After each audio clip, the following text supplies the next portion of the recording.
Many years ago, probably 30 years ago, I was at a networking event with Christian businesswomen.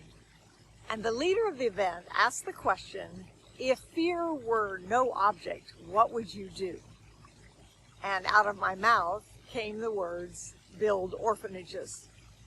I kind of stopped and really looked around because it was like, who said that? I had never thought anything like that and certainly never said anything like that. I lived in India for several years. I adopted 3 orphan children while I was there, so I've always had a heart for orphans, and especially for India, but I hadn't really thought of it in those terms. When the meeting was over, the owner of the restaurant where we were meeting came up and tapped me on the shoulder and said, God told me to tell you, someday you will build orphanages. I left that night wondering what that meant and thought about it many times. And about 10 years later, I was at a women's conference and I was in a praise and worship service.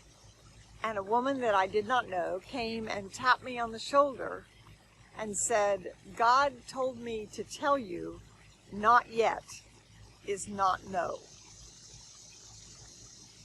I thought about that. I actually came home and I wrote it on a piece of paper and put it up on my vision board.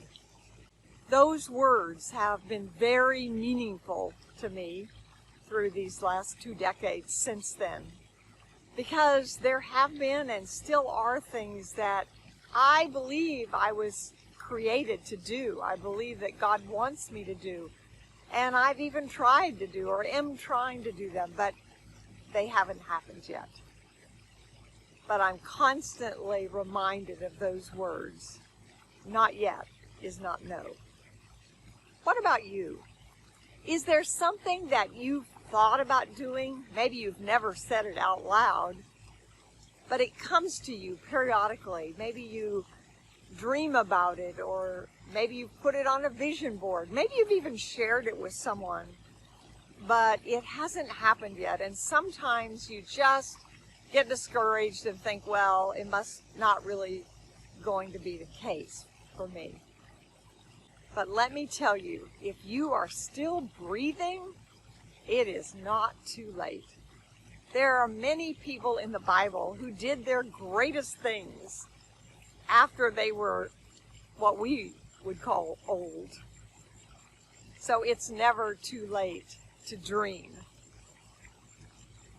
I would invite you to think again about what is it that you would love to leave on this earth before you go to your heavenly home. And make sure that you are doing something in that direction. And never, never, never give up as long as you are breathing. And never forget that not yet is not no.